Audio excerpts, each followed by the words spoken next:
Ora viva, ainda bem que chegou, porque estamos de novo com a Vidas com Alma. E desta vez trazemos uma alma generosa, a alma generosa do Padre Sival Soares.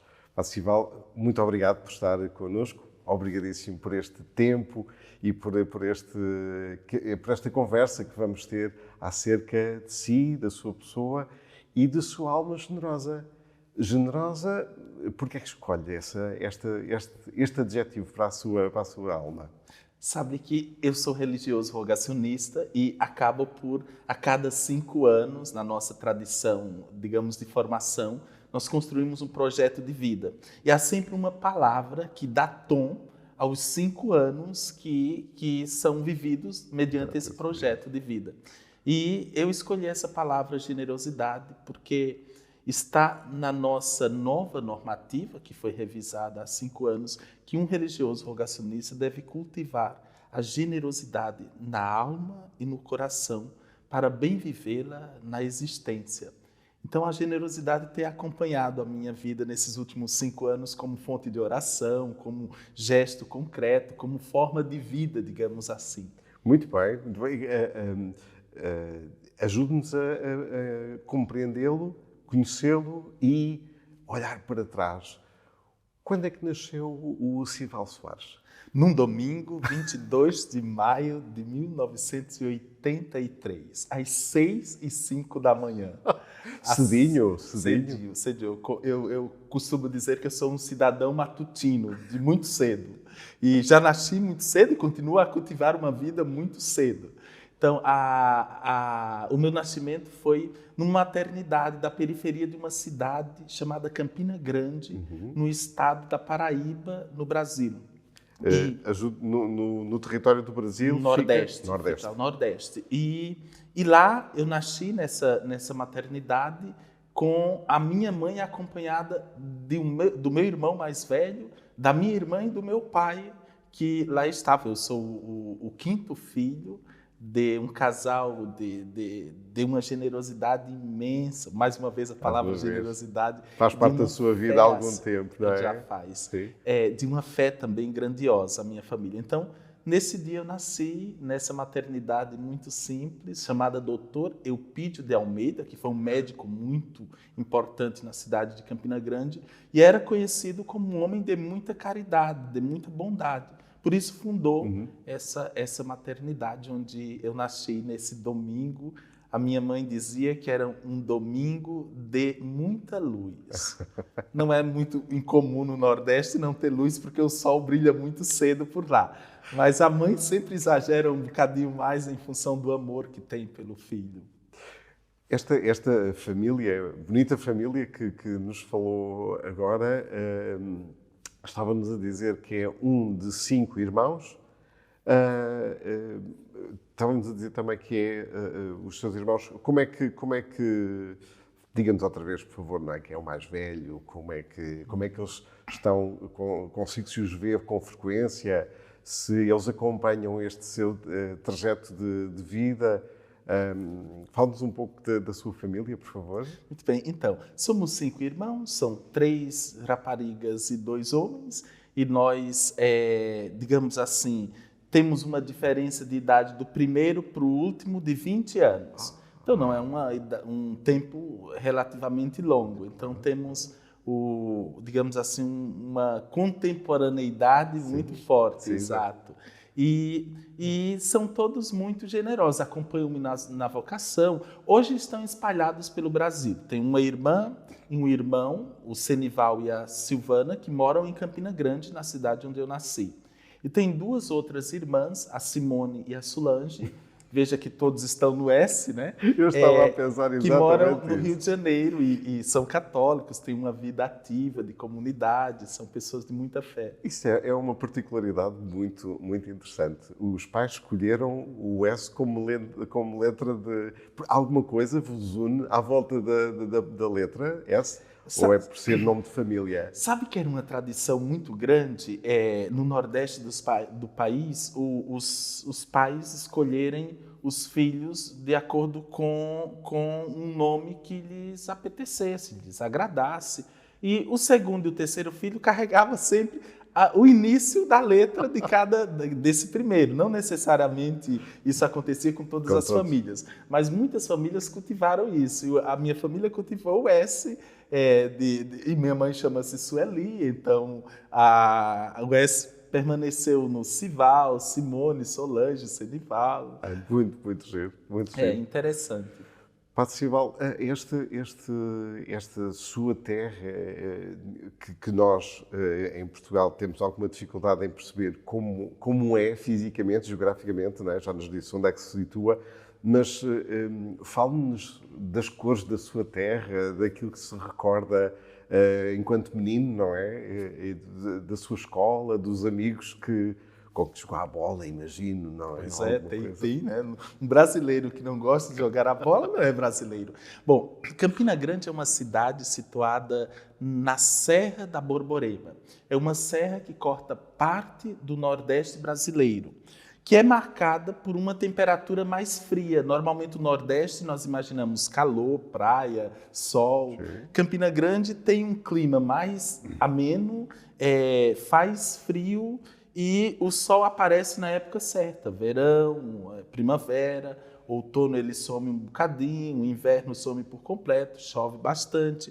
Então, Campina Grande é uma cidade que tem hoje 350 mil habitantes, uma grande cidade para um contexto como o de Portugal, mas no Brasil é uma cidade mediana, digamos assim, uma cidade de porte médio. E é uma cidade conhecida pelos festejos dos santos populares, São João, Santo Antônio e São Pedro. Lá organiza-se, em Campina Grande, o maior São João do mundo, que são 30 dias de festa religiosa e social que marcam a festividade desse mês de junho. Começa, às vezes, dia 1 de junho, termina dia 30. Ou, às vezes, começa 29 de maio, termina dia 29 de junho. É bem festejado. É bem festejado. São João, Santo Antônio e São Pedro têm tanta importância quanto Jesus na cultura popular do Nordeste, especialmente de Campina Grande. E de lá eu guardo boas recordações, as amizades da minha infância, do modo como... Porque a cidade onde nós moramos e os valores que lá cultivamos são como um óculo com o qual nós vemos a realidade. Eu trago até hoje essa armação, digamos assim, de valores, de cultura, que são oriundas de Campina Grande, das minhas tradições, do modo como eu vi a realidade e me constituí naquela cidade tão bonita e tão amada ainda por mim. Visito-a sempre, para encontrar meus irmãos, para encontrar meus amigos, para encontrar os parentes. Pedia-lhe que nos recordasse um cheiro, que se recordasse da sua terra. Qual é que... Sabe uma coisa que eu sinto até hoje? É o cheiro da comida de milho. Porque a época do São João é marcada também pela culinária. Claro. E tudo o que tu imaginares que possa se fazer com milho, faz-se em Campina Grande. Faz-se a canjica, a pamonha, coisas que no linguajar português e Portugal é quase incognoscível, porque não se conhece.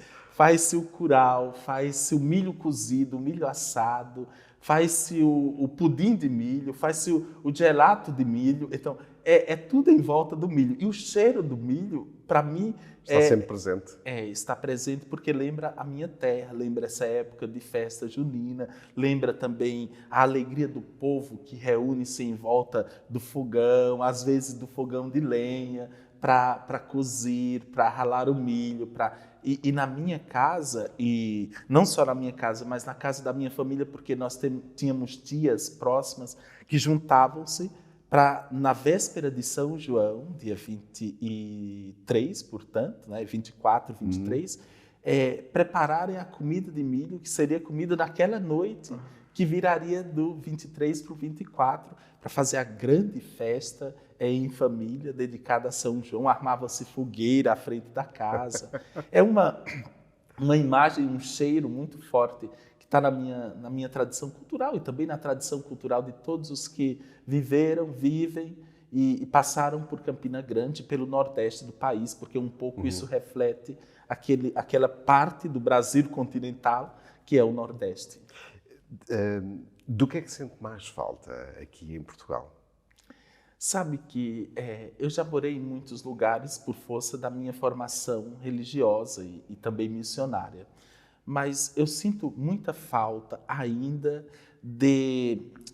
da familiaridade que se tem na minha terra, de conhecer os vizinhos, de um trocar um alimento com o outro, de estar a passar e de repente alguém dizer, venha almoçar conosco, e quebram-se os planos do dia para dar atenção. Então, essa familiaridade do aconchego do lar, da nossa cultura, isso eu sinto falta, até porque no decorrer da vida nós vamos assumindo muitos compromissos e a nossa vida acaba por perder essa, digamos assim, essa sensibilidade que tínhamos na infância, na adolescência, do lar, do não previsto, daquelas coisas que acontecem espontaneamente, sem estar no programa. Acabou de tocar agora no ponto que eu queria fazer-lhe uma nova pergunta. Das suas... da forma como era quando era jovem e que é agora, o que é que perdeu e o que é que ganhou? Isto é, em termos de características pessoais, não é? O que é que perdeu desde que era jovem? Acho que perdi os cabelos pretos, né? Uma das coisas biológicas. Perdi também a estrutura corpórea do adolescente que vivia em Campina Grande, da criança. Mas ganhei muitas coisas do ponto de vista assim, da formação, do ponto de vista do desenvolvimento humano. Por exemplo... Ganhou mais curiosidade, por exemplo? Curiosidade, ganhei um bocadinho mais de sabedoria, que é fruto das experiências da vida, ganhei conhecimento, ganhei um hall de amigos que sobrepõe a aldeia e atinge um nível global. Então, tem esses valores muito fortes que nós ganhamos quando saímos, e, sobretudo, quando se sai para ser padre, tendo em vista a missão que nós assumimos.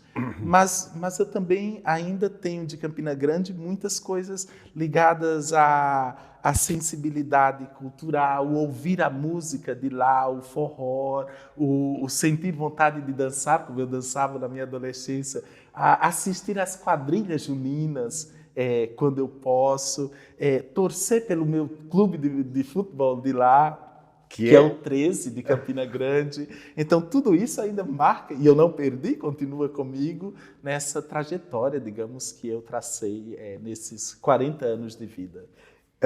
Eu vou mostrar-lhe agora, tenho aqui 2 cartões, cada um destes cartões tem 2 imagens, e a ideia é escolher um destes quadros, escolher uma destas imagens e dizer-nos porque é que se identifica mais com um ou com o outro.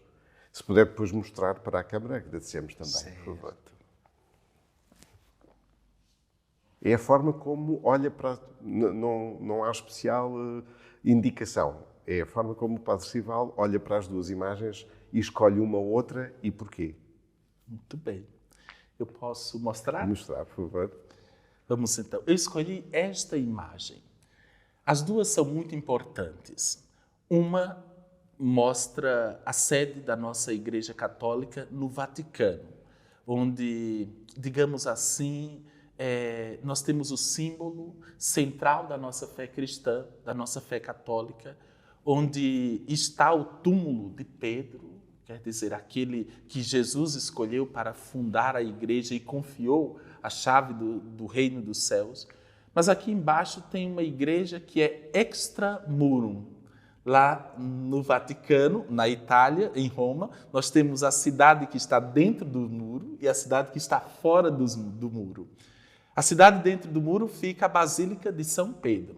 E a cidade fora do muro fica a Basílica de São Paulo, que levou a fé aos fiéis que não eram judeus, aos gentis, aos pagãos. E eu penso que as 2 igrejas revelam um modo de ser cristão. E eu identifico-me um bocadinho nesse momento da minha vida com essa, porque estou em um contexto de missão. Porque vejo que a nossa vida tem uma importância muito grande e tem sido objeto de muita fragilidade. E quanto mais o sacerdote está próximo de quem está frágil, mais ele é fiel à missão de Jesus Cristo, que também esteve todo o tempo ao lado dos mais frágeis. E onde está um sacerdote junto dos frágeis, está também a igreja. A igreja na vertente, digamos assim, institucional, mas a igreja na vertente, digamos assim, humana, De proximidade. antropológica, de proximidade, daquilo que Papa Francisco tem insistido, a igreja da cultura do encontro, a igreja enferma. E ainda bem que fala. Eu vou mostrar também para todos quantos nos assistem, que são dois homens cujo meu coração fica dividido. Porque São João Paulo II teve um ministério apostólico de grande importância, sobretudo no diálogo interreligioso, no tema da paz e na perspectiva de uma igreja missionária. Ele próprio era um grande missionário. Ao chegar nos lugares, beijar o chão de cada lugar, acolher as pessoas com a ternura e o carinho que São João Paulo II teve e continua a ter, porque permanece isso vivo em cada pessoa, em cada irmão que assim procede como ele. Papa Francisco é outra pessoa com outra característica que tem o meu coração também cheio de alegria por termos um homem como ele à frente da igreja, porque o Papa Francisco representa para mim a profecia da igreja. Se São João Paulo II representa a missão da igreja no mundo, e o tema da paz, do diálogo interreligioso, da sensibilidade, digamos assim, para o sair em direção a outros lugares, o Papa Francisco é uma voz profética em nossos tempos. E uma voz profética que não está somente nas escrituras sagradas, está no coração da humanidade. O Papa Francisco consegue tocar o coração das pessoas. E com temas até muito difíceis de serem acolhidos.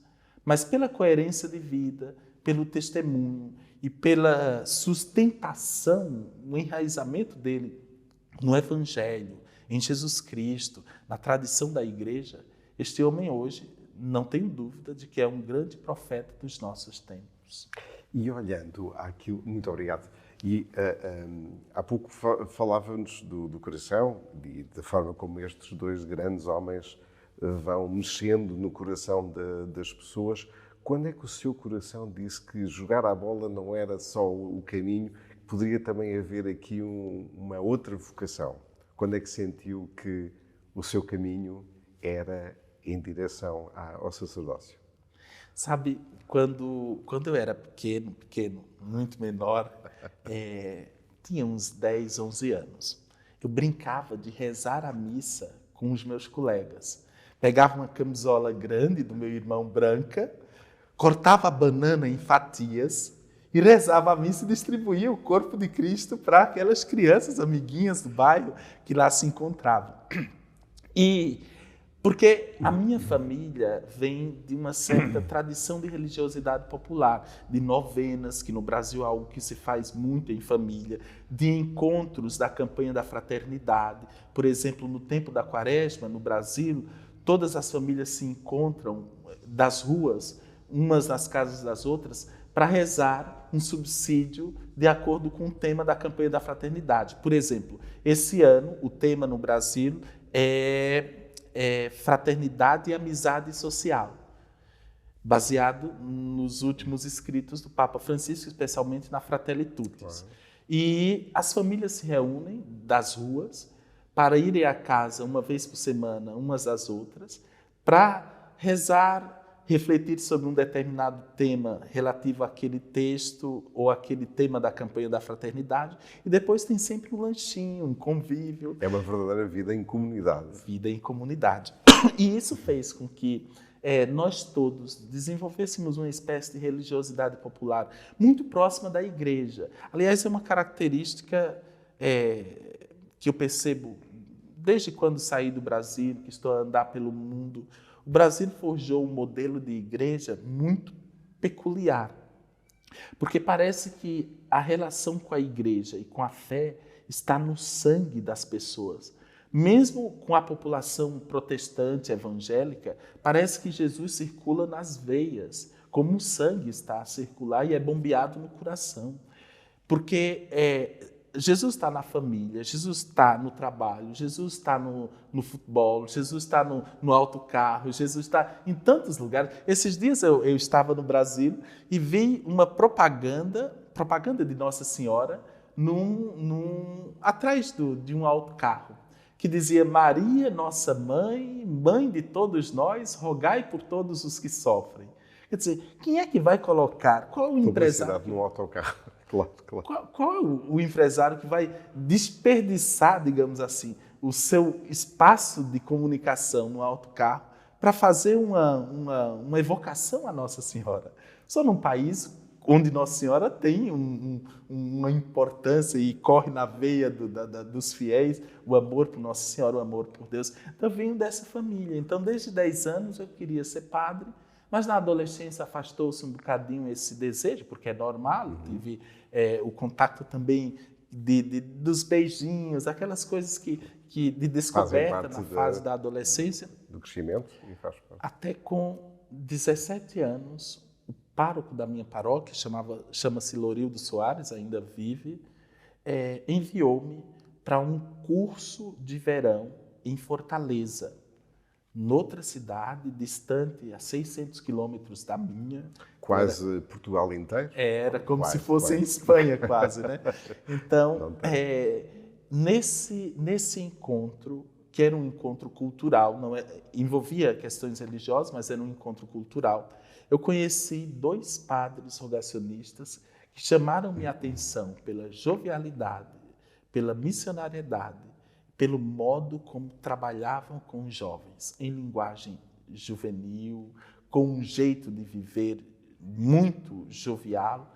E aquilo chamou minha atenção porque a imagem de padre que eu tinha era do meu pároco, sério, digamos assim, mais velho, todo bem composto. E aqueles estavam lá a tocar guitarra, a brincar com os miúdos, a jogar a bola, a rir e contar anedotas e piadas junto com toda a juventude que ali estava. Fiquei encantado com esses 2 padres, chamam-se José Benedito e Flávio Passos.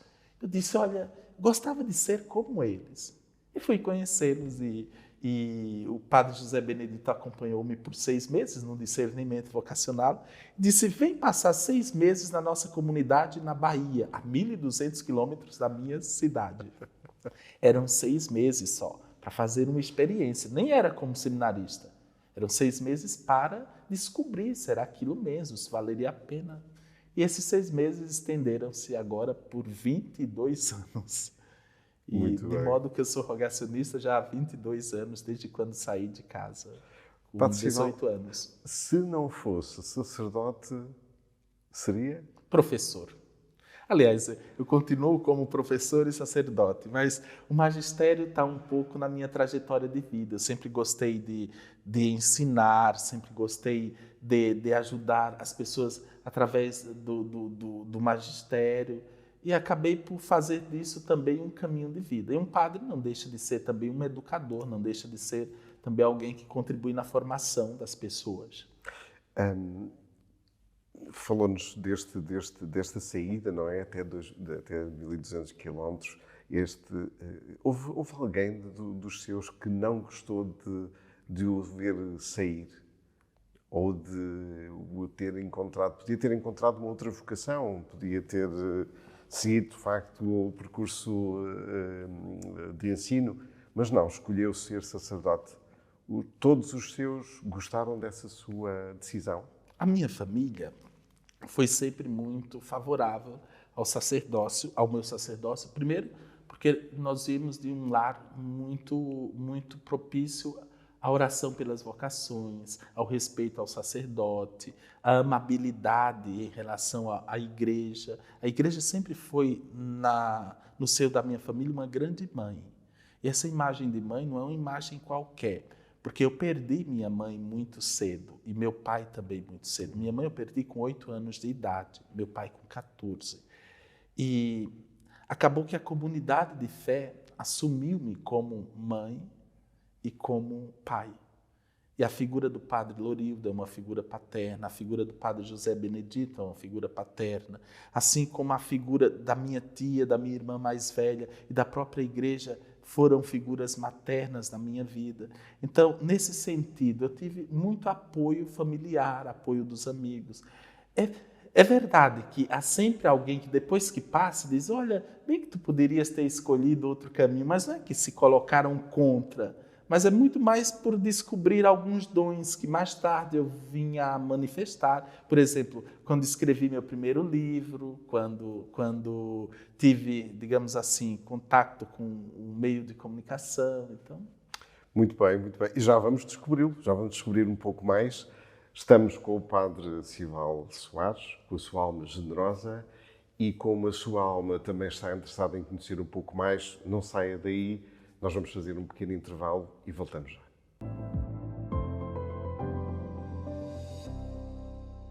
Ora viva! E ainda bem que está de novo connosco. Estamos a falar com o Padre Sival Soares. E, Sr. Padre, eu queria perguntar-lhe desde já...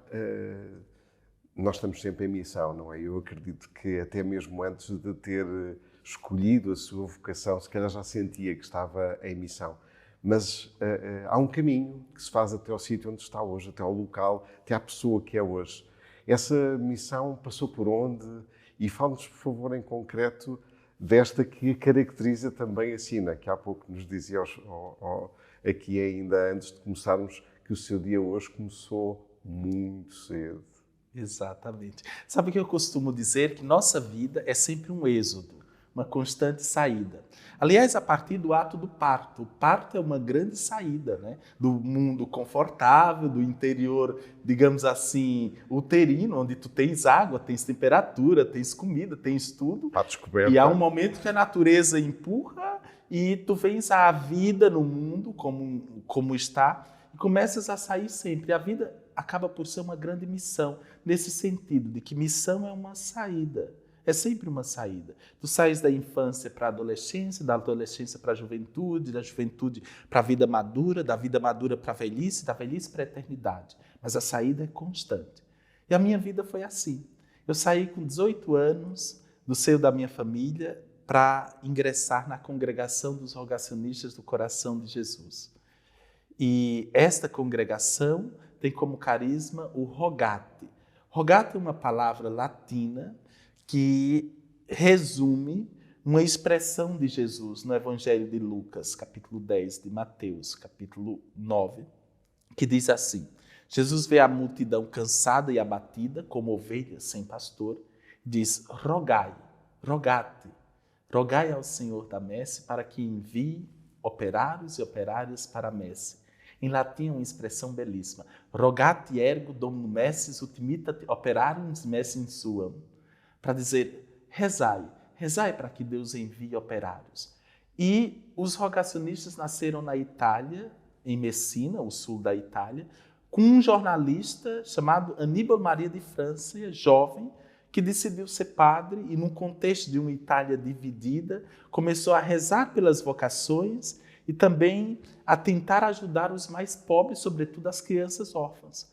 E fundou uma congregação feminina chamada Filhas do Divino Zelo, em 1887. Portanto, estamos no final do século XIX para iniciar o século XX. E 10 anos depois fundou os Rogacionistas do Coração de Jesus, para que os dois, homens e mulheres, pudessem ajudar os mais pobres e continuar em fidelidade à oração pelas vocações, rogando ao Senhor da Messe. E essa missão rogacionista tornou-se minha missão na vida. De modo que eu saio de Campina Grande e vou para o seminário rogacionista da Bahia, que ficava a 1.200 quilômetros da minha terra natal. Depois fui fazer a primeira experiência de saída da zona comum, porque Bahia ainda é Nordeste, tem algo semelhante. Mas em Bauru, interior de São Paulo, eu fiz a minha primeira saída para fora do meu mundinho e fui fazer o propedêutico, que é uma etapa inicial da formação no sacerdócio. E depois passei um ano em Bauru, estudando, preparando-me para a faculdade de filosofia, que era em Curitiba, no sul do Brasil. no outro extremo. Então, sai de um calor e digamos assim, de um acolhimento de um determinado tipo de cultura para ir para outro.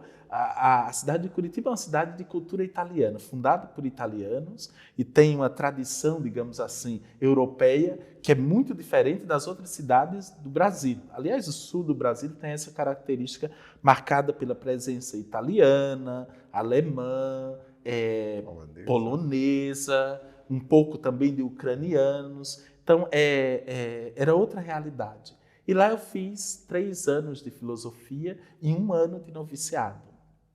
E tornei-me religioso, rogacionista, depois do noviciado, professei os votos. Enviaram-me em missão para Bauru, novamente, para trabalhar na formação dos jovens que queriam ser sacerdotes, onde eu passei como formando, como estudante. E depois passei 1 ano e meio em Bauru e segui para São Paulo, capital, onde eu fiz 4 anos de teologia. Depois fui ordenado diácono, sacerdote, fui morar em Curitiba os 4 primeiros anos de sacerdócio. Em seguida, iniciei o processo de estudo na etapa do mestrado, na Universidade Católica do Paraná, que fica em Curitiba, e em parceria com a Universidade Salesiana de Roma, de modo que eu fiz metade do período no Brasil, do mestrado, metade em Roma, quando eu pude ter contato com as origens da congregação, com o setor administrativo, que lá fica. Depois pude encontrar pela primeira vez o Papa Francisco, em 2016, ter com ele, conversar. Depois um encontro que a mim me marcou muito, porque era um período em que no Brasil estavam a viver uma greve dos caminhonistas. E estava a começar a faltar produtos nos mercados devido a essa greve. E eu fui todo piedoso ao Papa Francisco para pedir oração pelo Brasil. E cheguei para ele, Santità prega per noi brasiliani que siamo in sciopero, quer dizer que estamos em greve, reze por nós. E ele olhou para mim e disse: tu és brasileiro? Eu, sim, Santidade, sou brasileiro. Trouxeste uma aguardente para mim? Aí quebrou minha santidade, quebrou meu protocolo, deu uma risada, conversou sobre o Brasil, sobre a vez que ele foi em Aparecida, na ocasião da Conferência de Aparecida, da Conferência Episcopal Latino-Americana, que ele foi o secretário. Então, o documento de Aparecida, que norteia um pouco o ministério do Papa Francisco, foi forjado nesse ambiente. E aí conversamos um bocadinho, E depois de Roma, voltei para o Brasil e fui, como missionário, ser pároco na paróquia Nossa Senhora das Graças em Criciúma, Santa Catarina, no sul do Brasil. Muito novo. E em seguida passei no mestrado aqui, no doutoramento aqui em Portugal e estou na fase de conclusão do doutoramento em literatura e teologia em Braga, na Católica de Braga. Bom, viajar também, passa muito tempo na estrada, já imaginei, não é? Exato, já imaginei, no ar. Esta missão que tem atualmente, fale-nos dela também, por favor. Eu sou pároco na paróquia Nossa Senhora da Assunção, em Chileiros, no Concelho de Mafra. É uma paróquia pequena, muito acolhedora. Aliás, quero enviar um abraço generoso para todos os paroquianos com quem eu partilho o ministério, a vida, as crianças, os adolescentes, os jovens, os idosos e os casais. E lá nós desenvolvemos o apostolado paroquial, junto com as pastorais que lá existem, com os grupos que lá existem, com as comissões. E é uma ocasião também de grande enriquecimento, porque, por ser uma comunidade muito pequena, são cerca de 1.600 habitantes, a paróquia com outra comunidade, dá para conhecer toda a gente. Pois eu imagino que sim, não é? Se na sua terra natal eram 350 mil e sentia essa familiaridade, e agora também, não é? Esta paróquia, eu imagino que tenha características muito especiais, porque todas têm e todas são diferentes, mas esta para si é especial. Porquê? É especial, primeiro, porque me trouxe de volta ao seio familiar. Esse é um aspecto muito importante. Depois, porque, por incrível que pareça, eu sinto-me em casa. eu não sinto-me um cidadão estrangeiro. Já fui convidado para jantar, Pois é. alterando a vida. Pois é, exatamente. Muitos convites a jantar, muitas programações interrompidas para outras coisas que não são, digamos assim, previstas e que são também muito importantes. Então, a paróquia de Chileiros é uma paróquia muito, muito, muito benfazeja para a minha vida. E eu agradeço, sou muito grato a Deus por esse ministério. E depois, paralelo a isso, eu faço o doutoramento, estou na fase de composição da tese, que é na área de literatura e teologia. Eu estudo uma parte da relação entre literatura e teologia, que é a teopoesia, que é uma tentativa de construir um discurso sobre Deus que não seja somente dogmático e nem seja somente, digamos assim, um discurso popular e sem fundamentação, mas que ao mesmo tempo preze pela beleza, pela experiência estética. Então a teopoesia tem sido uma área da teologia e da literatura que une aspectos da dogmática, da revelação cristã, com aspectos poéticos, da estética, da busca pela beleza. Há grandes representantes dessa área na literatura lusófona e no mundo todo. Aqui em Portugal, o cardeal José Tolentino é uma referência para todos nós. No Brasil, nós temos um professor que está, inclusive, aqui na Católica, que é o Vilas Boas, que é uma grande referência. E temos poetisas e poetas nos dois países e em outros países também lusófonos que são grandiosos nessa interlocução entre teologia e literatura que compõe a teopoesia. Adélia Prado, por exemplo. Eu vou, se me permite, vou usar da sua linha de pensamento para fazer-lhe a próxima questão. Ciência e fé são duas palavras indissociáveis ou não há ligação nenhuma entre elas ou, pelo contrário, são de facto indissociáveis? Eu gosto da metáfora do caminho. Ciência e fé são dois caminhos para chegar à verdade. E esses caminhos não necessariamente são opostos ou são um antítese de outro. Pelo contrário, ambos são caminhos que conduzem ao mesmo destino, com suas peculiaridades. A fé, como experiência humana e como um dom de Deus, ela abre horizontes que a ciência não pode enxergar, não porque não queira, não porque não tenha condições, mas porque o método científico traça um percurso, um caminho, portanto, que não inclui esse modo de ver. E os milagres entram como barreiras nesse caminho ou, pelo contrário, são ativadores da capacidade de uso do método científico na análise? Milagres são possibilidades de Deus. Eu gosto dessa definição, que é grandiosa. Os milagres são uma possibilidade de Deus. E as possibilidades, nenhum dos caminhos, nem a ciência nem a fé, podem barrar. Aliás, há um cientista muito grandioso na história do método científico que chama-se Karl Popper.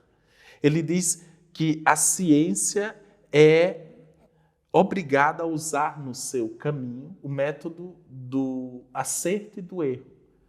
Então, quanto mais ela erra, mais ela acerta. Porque quanto mais avança-se na ciência, mais se descobre o que tem a avançar. Então, o erro é motivo de progresso. O erro é um patamar de crescimento. É um patamar de crescimento. Ora, se isso é verdade para Karl Popper, então as possibilidades do milagre são uma possibilidade de acerto, inclusivamente para a ciência, se o é para a fé. Pois, nesse sentido, fé e ciência não são caminhos opostos, são caminhos que conduzem ao mesmo destino, que é a verdade. E essa verdade não é uma propriedade única da fé exclusiva, e nem é única e exclusiva da igreja, mas eu considero a verdade como um mistério de Deus, para nós que cremos em Deus, mas também um mistério da realidade para um cientista que se abre à possibilidade do mistério. Eu refiro-me aqui a grandes cientistas, como Thomas Mann, como o próprio Einstein, como na tradição brasileira Marcelo Gleiser, que é um grande físico. O mistério da realidade, o mistério de Deus são o grande desejo da fé e da ciência. E os dois caminhos, se bem conduzidos, vão desembocar no mesmo destino, mistério.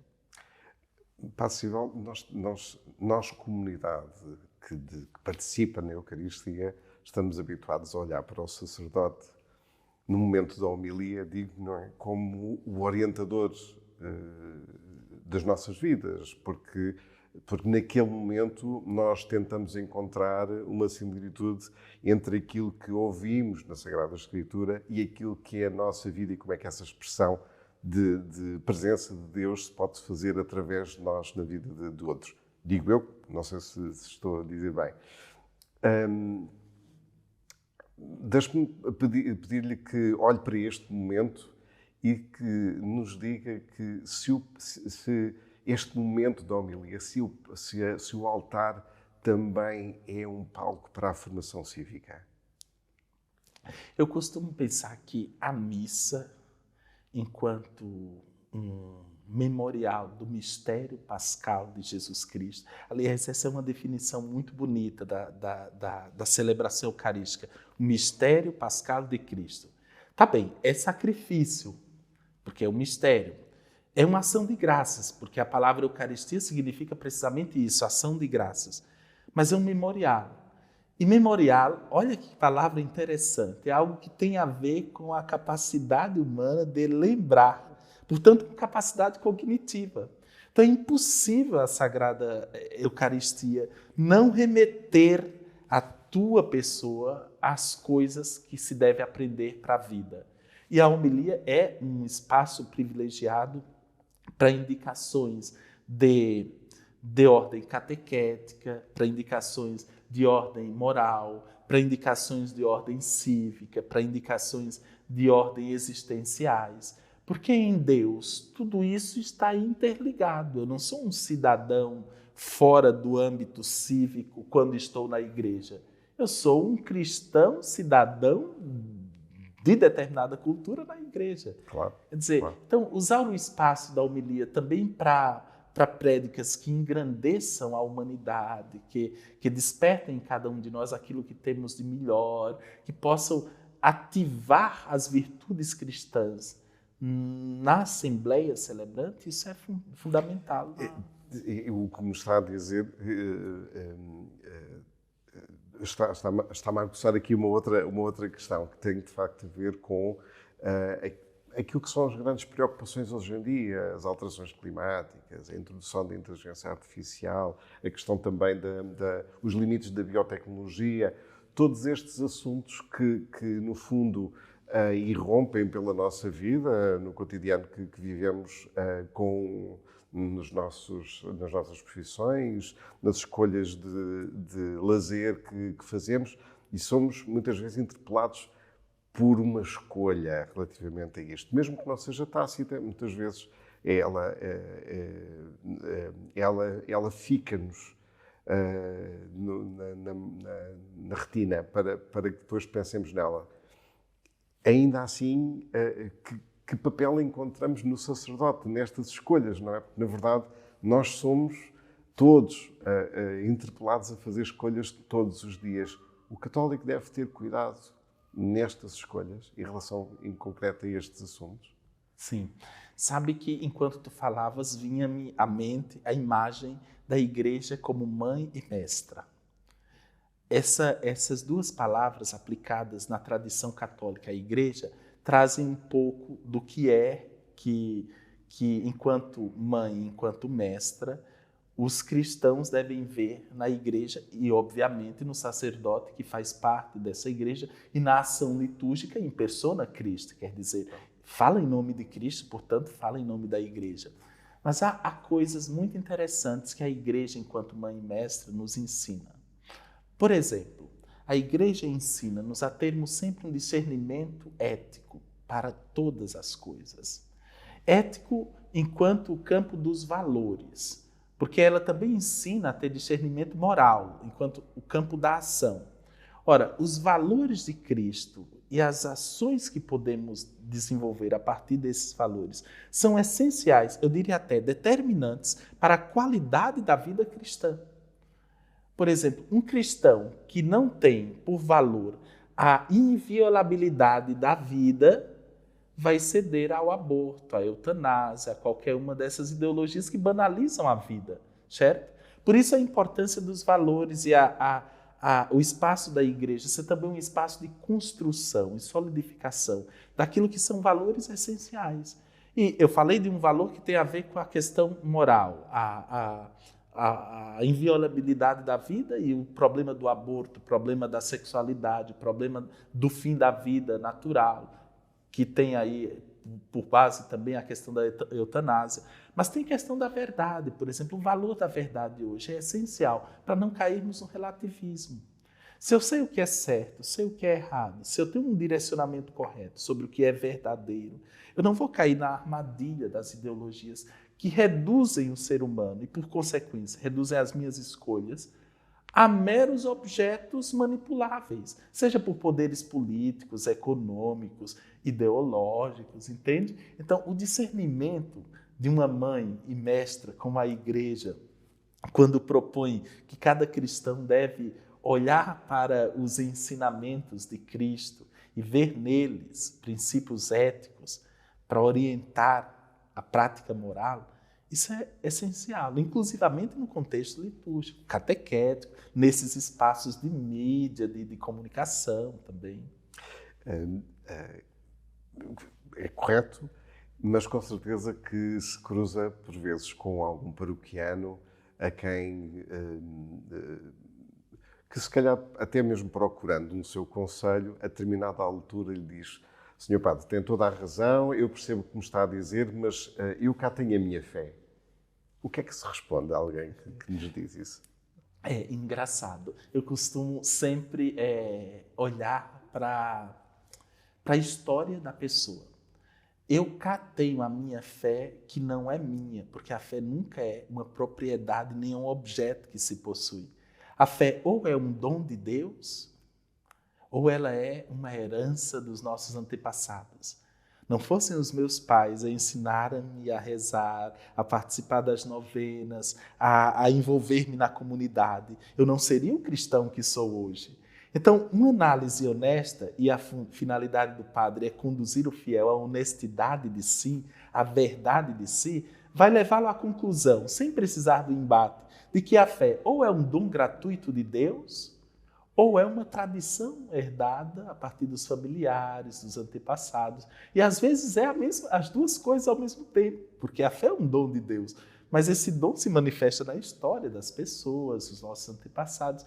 E se calhar um diálogo assim vai levar a pessoa a refletir sobre os valores e largar essa mentalidade de sua fé particular por si mesma, sem que seja necessário um embate. Não, tu estás errado, tu não podes pensar assim.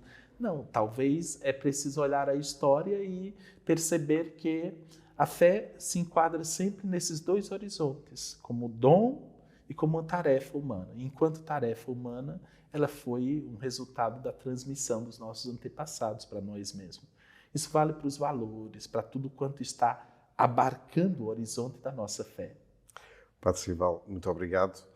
Eu vou aproveitar, antes de terminarmos o nosso programa, para me despedir já de si, agradecer imenso o tempo que despendeu para estar connosco e esta conversa fantástica que eu acho que nos levava para 2 ou 3 programas, com certeza, porque é muito, muito interessante estar a ouvi-lo. Muito obrigado. Vou aproveitar também para me despedir de si, relembrar que na próxima semana teremos uma outra alma que vem estar consigo, e pedir-lhe que nesse tempo reserve um bocadinho para poder estar tranquilamente a ouvir o nosso próximo convidado. Até lá. Padre Simval, imagine que a determinada altura está a passar de facto na rua e tem um convite para ir jantar num dos seus paroquianos. E ao entrar na sala de jantar, encontra alguém que não via há imenso tempo e de quem gostava imenso. Quem seria essa pessoa? Essa pessoa que eu encontraria era, sem sombra de dúvida, minha mãe, meu pai, em termos de memória afetiva, né?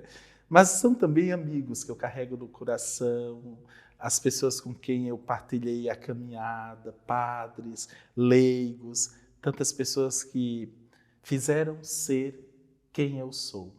Há uma frase de Ortega y Gasset que diz assim: eu sou eu e minhas circunstâncias. Eu acrescentaria dizendo: eu sou eu, minhas circunstâncias e as pessoas nessas circunstâncias.